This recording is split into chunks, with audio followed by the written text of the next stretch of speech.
കരുമനാണ് പ്രദീപിനെ കൊല്ലാൻ ശ്രമിച്ചതെന്ന് പ്രദീപ് കരുതുന്നുണ്ടോ?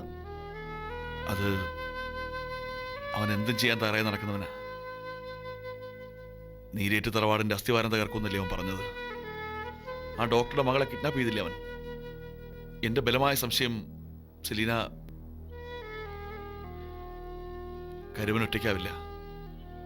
ശ്യാമിന്റെ കൂടെ കരുമൻ കൂടെ ചേർന്നതാവും.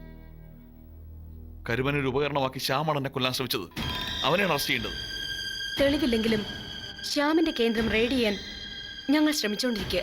ഞാൻ പറഞ്ഞില്ലേ അവനും അഞ്ചുവും താമസിക്കുന്നത് എവിടെയാണെന്ന്. അവിടെയൊക്കെ ഞങ്ങൾ അരിച്ചു പെറുക്കി പ്രദീപ്. പക്ഷേ അവരുടെ പൊടി പോലുമില്ല. അവരിടയ്ക്കിടയ്ക്ക് താമസ സ്ഥലം മാറ്റിക്കൊണ്ടിരിക്കുക. എന്റെ ഭാര്യ അവൻ എനിക്കെതിരാക്കി. എന്റെ അമ്മോൻ അവകാശപ്പെട്ടതെല്ലാം തട്ടിയെടുത്തു. അവനും അവളും കൂടി എന്റെ ജീവിതം തകർത്തു. സെലീന, എനിക്കിനി ജീവിക്കണ്ട. ഡോക്ടറെ കൊന്ന കേസിൽ എന്നെ കുരുക്കാൻ കഴിയാതെ വന്നപ്പോ എന്നെ കൊല്ലാൻ ശ്രമിച്ചു. എനിക്കറിയാം അവൻ ഇനി എന്നെ തേടി വരും. പക്ഷേ അവനെ അവളെ അതിനു മുമ്പ് ഞാൻ കൊല്ലും. നോ പ്രദീപ്, ഇനി ഇക്കാര്യത്തിൽ തലയിടരുത്. പ്രദീപിന്റെ ഭാര്യയുടെ ഫോൺ എനിക്ക് വന്നിരുന്നു. ശ്യാം അവരെ കൊല്ലാൻ ശ്രമിക്കുന്നു എന്ന് പറഞ്ഞു. അങ്ങനെയാണ് ഞങ്ങൾ അവിടെ റെഡി ചെയ്തത്. ശ്യാം പ്രദീപിന്റെ ഭാര്യയും കുരുക്കിലാക്കിയിരിക്കുന്നു. അവർ ശ്യാമിന്റെ ഒരു ഇര മാത്രമാണ്. പ്രദീപ് കരുതും പോലെ അവൾ ഒരു അപകടകാരിയൊന്നും ആയിരിക്കില്ല. ആണ്, അവൾ ദുഷ്ടയാണ്. അവൾ എന്നെ ചതിച്ചു. അവളെ വിശ്വസിച്ച അമ്മക്കുട്ടിയുടെ സ്വത്തുക്കൾ മുഴുവൻ അവളുടെ പേരിലാക്കിയത്.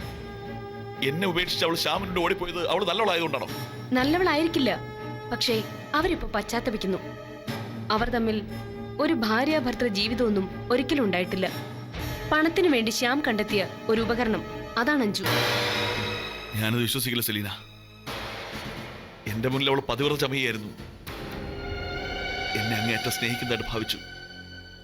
ശ്യാമിനെ കണ്ടപ്പോ അവനോട് രഹസ്യം ഒന്നുണ്ടാക്കി. എന്നിട്ട് എന്റെ മുന്നിൽ അഭിനയിച്ചു. എന്റെ കൂടെ താമസിച്ചുകൊണ്ട് അവർ രഹസ്യമായിട്ട് പരസ്പരം കണ്ടു. കൊല്ലും ഞാൻ അവളെ. രണ്ടിനെ ഞാൻ ജീവനോട് ഒച്ചയ്ക്കില്ല. പ്രദീപ്, നിങ്ങൾ ഇങ്ങനെ ക്ഷോഭിക്കരുത്. വളരെ സീരിയസ് ആയ ഇഞ്ചുറിയാണ് നിങ്ങളുടെ തലയ്ക്ക്. അതുകൊണ്ട് സമാധാനത്തോടെ വിശ്രമിക്ക്. അവർ രണ്ടുപേരെ കൊന്നല്ലാതെ എനിക്ക് വിശ്രമമില്ല. അപ്പോ അമ്മുക്കുട്ടിയുടെ കാര്യം? അവർ രണ്ടുപേരും പ്രദീപാണ് അവരുടെ ഡാഡി എന്ന് വിശ്വസിക്കുന്നു. അവർ പ്രദീപിനെ കാണാനും ഒപ്പം ജീവിക്കാനും കൊതിക്കുന്നു. പ്രദീപ് എത്രയും വേഗം സുഖം പ്രാപിക്കാനായി ഇരുവരും പ്രാർത്ഥിക്കുന്നു. അവരിൽ ഒരാൾ എന്തായാലും പ്രദീപിന്റെ മകൾ തന്നെയാ, എന്റെ സോനയുടെ മകൾ. എനിക്കവൾ മകളെപ്പോലെ തന്നെയാ. ആ കുഞ്ഞിനെ ഓർത്തെങ്കിലും പ്രദീപ് ഇനി സാഹസമൊന്നും കാണിക്കരുത്. എന്റെ അമ്മൂന് ആരും ഇല്ലാതാവും. അപ്പോ എന്നെ ചതിച്ചവരെ വെറുതെ വിടാനോ?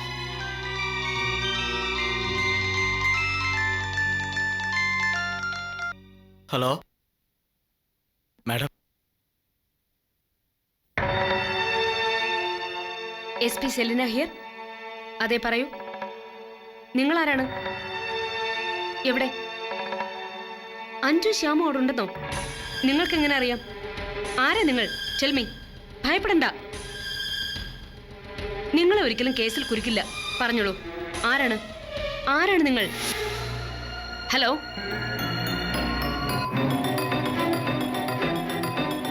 ആരാണെന്ന് അയാൾ പറഞ്ഞില്ല. എന്താ അയാൾ പറഞ്ഞത്? അവർ രണ്ടാളും മൾട്ടിപ്ലക്സ് തിയേറ്റർ കോംപ്ലക്സിന്റെ പിറകിലുള്ള ഇരുനില കെട്ടിടത്തിലുണ്ടെന്ന്.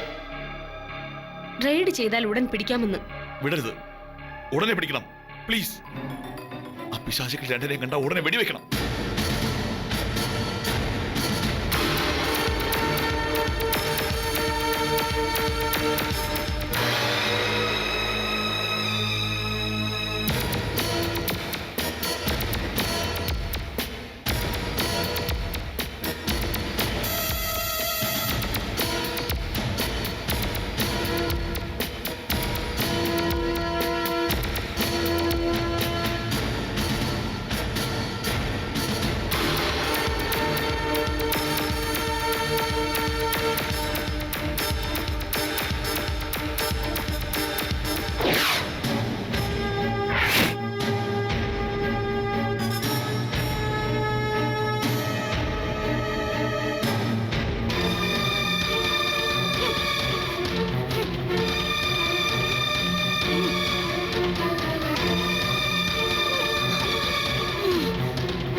അവൻ രക്ഷപ്പെട്ടു.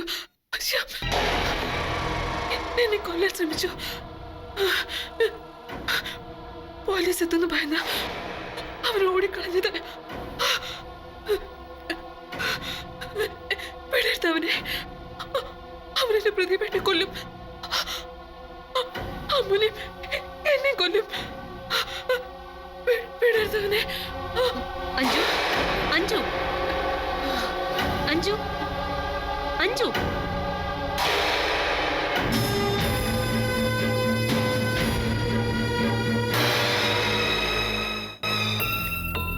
അവൾ രക്ഷപ്പെട്ടു. മരിച്ചുപോയെന്നാ കരുതിയത്.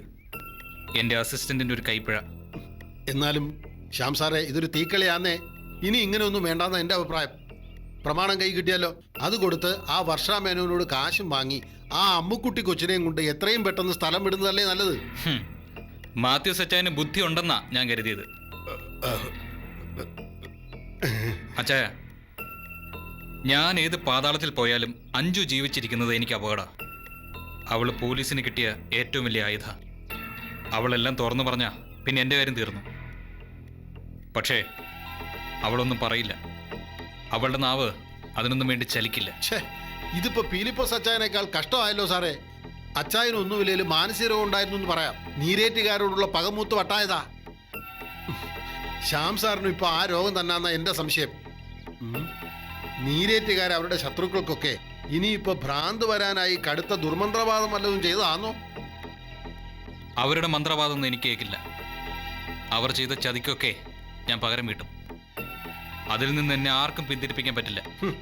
ആ സെലീന സോനയെ പോലെ അല്ല, പുലിയാ, കരിമ്പുലി. അവൾ എന്നതാ മനസ്സിൽ കണ്ടേക്കുന്നതെന്ന് എനിക്കറിയത്തില്ല. ശ്യാം സാറാണ് സോനയെ കൊന്നതെന്നും കരുമന ഉപയോഗിച്ച് ഡോക്ടറുടെ മകളെ തട്ടിക്കൊണ്ടുപോയതെന്നും ഒക്കെ സെലീനയ്ക്ക് അറിയാം. ആ സോഫിയുടെ കുരുട്ടുബുദ്ധി മുഴുവൻ അവൾക്ക് കിട്ടിയിട്ടുണ്ട്. അതുപയോഗിച്ച് അവൾ എല്ലാവരെയും കൊടുക്കും. എനിക്കറിയാം അവളെ. അവൾക്ക് എന്നോട് പകയുണ്ട്. അവളുടെ കൂടപ്പുറപ്പായ സോനയെ ഞാൻ കൊന്നുവെന്ന് അവൾ വിശ്വസിക്കുന്നുണ്ട്. അതിന് പ്രതികാരം ചെയ്യാൻ കാത്തിരിക്കുക അവൾ. എങ്കിൽ കേട്ടോ, ശ്യാം സാർ നടത്തുന്ന ഈ നാടകങ്ങൾക്കൊക്കെ സെലീന അറിഞ്ഞ് അനുവാദം തന്നതാണെങ്കിലോ? ബാംഗ്ലൂരിൽ വെച്ച് സോനയെ ശ്യാം സാർ കൊന്നെങ്കിൽ ആ കേസ് ഇനി കണ്ടുപിടിക്കാൻ സെലീനയ്ക്ക് ഒക്കത്തില്ല.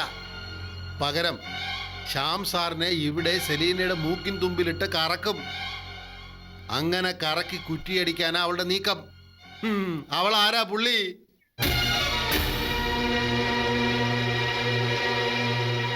ഇച്ചായ, എനിക്ക് ഇച്ചായനെ മാത്രമേ വിശ്വാസമുള്ളൂ. ആ കരിമൻ നമ്മുടെ കാലുവാരി.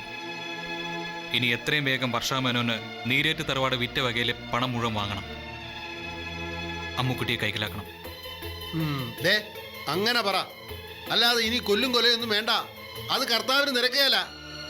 എങ്കിൽ വർഷാമേനോനെ എത്രയും വേഗം അച്ചായൻ കാണണം. പോലീസിന് ഒരു സംശയം കൊടുക്കരുത്. അക്കാര്യം ഞാൻ ഏറ്റെന്നേ. സെലീനയുടെ ആഫീസിൽ തന്നെ എൻ്റെ ഒരു ചാർച്ചക്കാരനുണ്ട്. അവൻ എല്ലാ വിവരവും അപ്പപ്പോ രഹസ്യമായി എനിക്ക് തരുന്നുണ്ട്. എങ്കിൽ ഇപ്പൊ തന്നെ വർഷയെ കാണണം. മുഴുവൻ എമൗണ്ട് ഉടനെ വാങ്ങണം. വാങ്ങാം, പക്ഷേ എൻ്റെ കമ്മീഷന്റെ കാര്യമൊന്നും പറയുന്നില്ലല്ലോ. ഇച്ചായന്റെ കമ്മീഷനല്ലേ? ആ, എത്ര വേണം പറഞ്ഞു? എത്ര വേണേലും തരാം. എനിക്കൊരു 50 ലക്ഷം മതി. എൻ്റെ ഫൈനാൻസ് കമ്പനി ഒന്ന് വിപുലപ്പെടുത്തണം. പിന്നെ ഒരു ഫാമിലിയൊക്കെ ആയി അടങ്ങി ഒതുങ്ങി കഴിയണം. ആ, ഇച്ചായനെന്തിനാ ഇനി ഫാമിലി? വയസ്സ് കുറെ ആയില്ലേ? ശ്യാം സാറേ, ഞാനും ഒരു മനുഷ്യനല്ലയോ, ഒരു അന്തിക്കൂട്ട്, അത്രേ ഉള്ളൂ. ആഗ്രഹം കൊള്ളാം. അച്ഛൻ ധൈര്യമായിട്ട് പോയി വർഷയോട് പണം ക്യാഷ് ആയിട്ട് തരാൻ പറ. എനിക്കും പണം ക്യാഷായിട്ട് തന്നെ വേണം. തരാം, ക്യാഷ് ആയിട്ട് തന്നെ തരും. സാറിന്റെ ഈ മനസ്സിന് എങ്ങനെ നന്ദി പറയണമെന്ന് എനിക്ക് അറിയത്തില്ല. എന്റെ കർത്താവേ, ഞാൻ ഇപ്പൊ തന്നെ വർഷാമേനോനെ കണ്ടിട്ടേ വരത്തുള്ളൂ. ഓ, മണ്ടത്തിലൊന്നും കാട്ടരുത്. എന്റെ താവളം എവിടെയാണെന്ന് ആരോടും പറയരുത്. അതിന് ശ്യാം സാർ എവിടെ ഒളിച്ചു താമസിക്കുന്നതെന്ന് എനിക്കറിയത്തില്ലല്ലോ. ആ, എങ്കിലും സാറേ, സംശയം കൊണ്ട് ശ്വാസം മുട്ടിയിട്ട് ചോദിക്കുക, യഥാർത്ഥ അമ്മുക്കുട്ടി ആരാ? ആദ്യം വന്ന കൊച്ചോ, അതോ ആതിര എന്നും പറഞ്ഞ് സാറ് രണ്ടാമത് കൊണ്ടുവന്ന കൊച്ചോ? പറയണോ? പറ സാറേ. അതെ, രണ്ടുപേരും അമ്മക്കുട്ടിമാരാ. ഛേ, പിന്നെയും കുഴപ്പിച്ചല്ലോ. സാറേ, എന്നോട് പറ. അച്ചായ, അച്ചായൻ ഒരു ഇരുതല മൂരിയാണെന്നും രണ്ട് വെള്ളത്തിലും കാല് ചവിട്ടുന്നവനും ആണെന്നൊക്കെ ഈ ശ്യാമനറിയാം. മര്യാദയ്ക്ക് പോയി വർഷാമേനോനെ കണ്ട പണം തരാൻ പറ. എന്റെ കൂടെ നിന്ന് പാലം വലിക്കാൻ ശ്രമിച്ച ആ DNA ടെസ്റ്റ് നടത്തിയ ഡോക്ടറുടെ ഗതി തന്നെയായിരിക്കും തനിക്കും. പേടിക്കണ്ട, കമ്മീഷൻ ഞാൻ തരും. തനിക്കുള്ള ശവപ്പെട്ടിയായിരിക്കും തന്റെ കമ്മീഷൻ. പോയിക്കോ.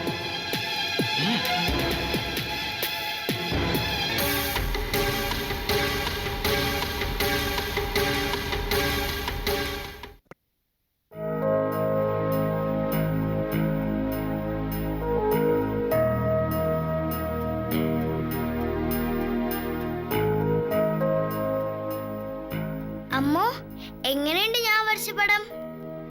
നന്നായിട്ടുണ്ട്. ഈ രണ്ടു കുട്ടികൾ നമ്മൾ രണ്ടുപേരുമാണോ? അതെ, ഞാനും അമ്മുകുട്ടിയാ ഇത് രണ്ടും. അയ്യോ, അപ്പോ അച്ഛനമ്മ ആരൊക്കെയാ? ഇവര് രണ്ടാളും. ഇത് മരിച്ചുപോയ അമ്മ. പക്ഷെ അച്ഛൻ ഹോസ്പിറ്റലിൽ കിടക്കുന്ന നമ്മുടെ ഡാഡി. ആതിരെ, എനിക്കിപ്പോ പേടിയാ.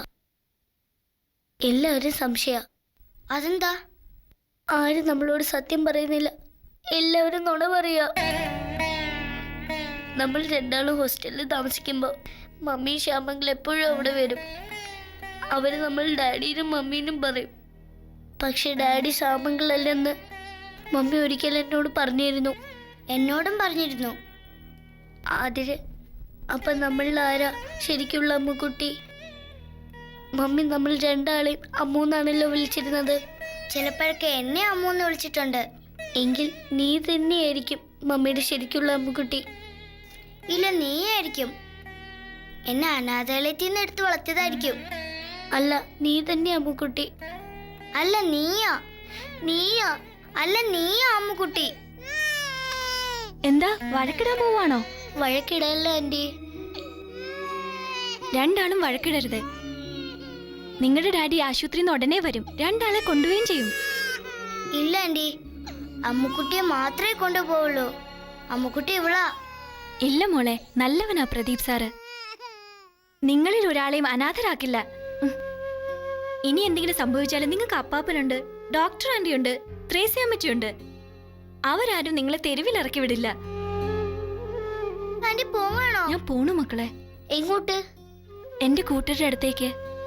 ആ ചെറിയ ചെറ്റക്കൊടിലാണ് എനിക്ക് സന്തോഷം. അവിടെ വേണം എന്റെ മോൻ വളരാൻ. അയ്യോ ആന്റി, പോവാണോ?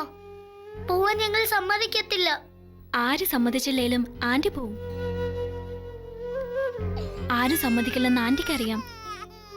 അതുകൊണ്ടാ അപ്പാപ്പനും ഡോക്ടർ ആന്റിയൊന്നും ഇല്ലാത്തപ്പം ആന്റി ഈ വീടിട്ട് പോകുന്നേ. ആന്റി പ്ലീസ്, ഞങ്ങളെ ഇവിടെ വിട്ടേച്ച് പോണ്ട. പാർവതി ആന്റി അപ്പൂപ്പനെ കാണാൻ അങ്ങ് ദൂരെ ആശുപത്രി പോയിരിക്കുക. ഇവിടെ ഇപ്പൊ അമ്മണിയമ്മ മാത്രമേ ഉള്ളൂ. അവർക്കാണേ നമ്മൾ രണ്ടുപേരെയും ഇഷ്ടമില്ല. മക്കളെ, നിങ്ങൾ വിഷമിക്കരുത്. ഈ വീട്ടിൽ കയറി വന്ന് നിങ്ങൾ രണ്ടാളെയും ആരും ഒന്നും ചെയ്യില്ല. നിങ്ങൾക്ക് ഈ വീട്ടിൽ പോലീസ് കാവലുണ്ട്. നിങ്ങൾ ധൈര്യമായിരിക്കെ. ആന്റി പോയാ നമുക്ക് ഭയങ്കര സങ്കടാവും. എനിക്ക് സങ്കടമുണ്ട്. ആന്റി എന്നും നിങ്ങളോടൊപ്പം ഉണ്ടെന്ന് കരുതിക്കോ. നിങ്ങൾക്ക് എന്ത് വിഷമം വന്നാലും ആന്റി ഉടനെ ഓടി വരും. അപ്പാപ്പൻ തിരിച്ചു വന്നാ പിന്നെ ആന്റി എങ്ങും വിടത്തില്ല. അതാ ഞാൻ ഇപ്പൊ പോകുന്നത്. അപ്പൊ നമുക്കിനി കതറിനെ കാണാൻ പറ്റില്ലേ? കാണാം. നിങ്ങൾ രണ്ടാളെയും കൂട്ടി കേശുമാമൻ കാട്ടി വരും. അപ്പൊ കതിരിനെ കാണാം. അത് മതി.